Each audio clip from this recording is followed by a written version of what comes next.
Agad-agad nga ngayon na nag-viral ang butterfly or paru-paro nga na dumapo nga dito sa damit ng aktor na si Coco Martin. At nag-I love you naman ang aktor dito. Narito nga ang buong detalye, alamin natin ito.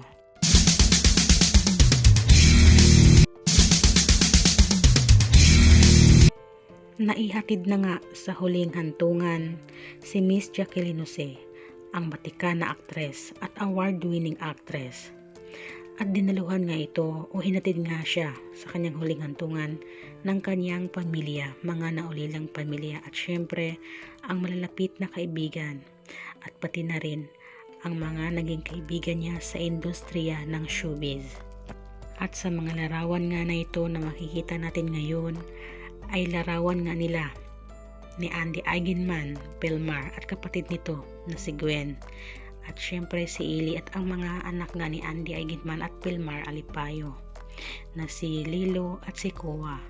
At isa din sa nagpunta o naghatid nga sa huling hantungan kay Miss Jacqueline Jose ay walang iba kundi si Derek Coco or ang aktor nga na si Coco Martin. At dito sa isang video ngayon na ibinahagi mismo sa social media kung saan makikita natin na nagpalipad nga sila ng butterfly, pero ang isang butterfly ay dumapo nga sa damit ni Coco Martin. At doon sa video ay maririnig natin na may nagsabi na gusto na daw si Coco Martin or gusto nga na dumapo kay Coco Martin ang butterfly. Kaya nag-I love you naman si Coco Martin sa butterfly at binanggit ang pangalan nga ni Miss Jacqueline Jose na si Jane. Dahil dito ay marami nga ngayon ang nagsasabi ng mga netizens na nagpapaalam daw si Miss Jacqueline Jose kay Coco Martin. Ito po ay kasabihan lamang po ng mga netizens. Narito po ang ilan sa mga naging komento.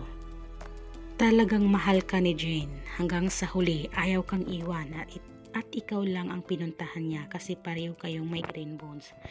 Guys, sa mga hindi nakakaalam po, ang migraine bones po ang ibig sabihin niyan ay may mabuting kalooban, mabait. Ayan.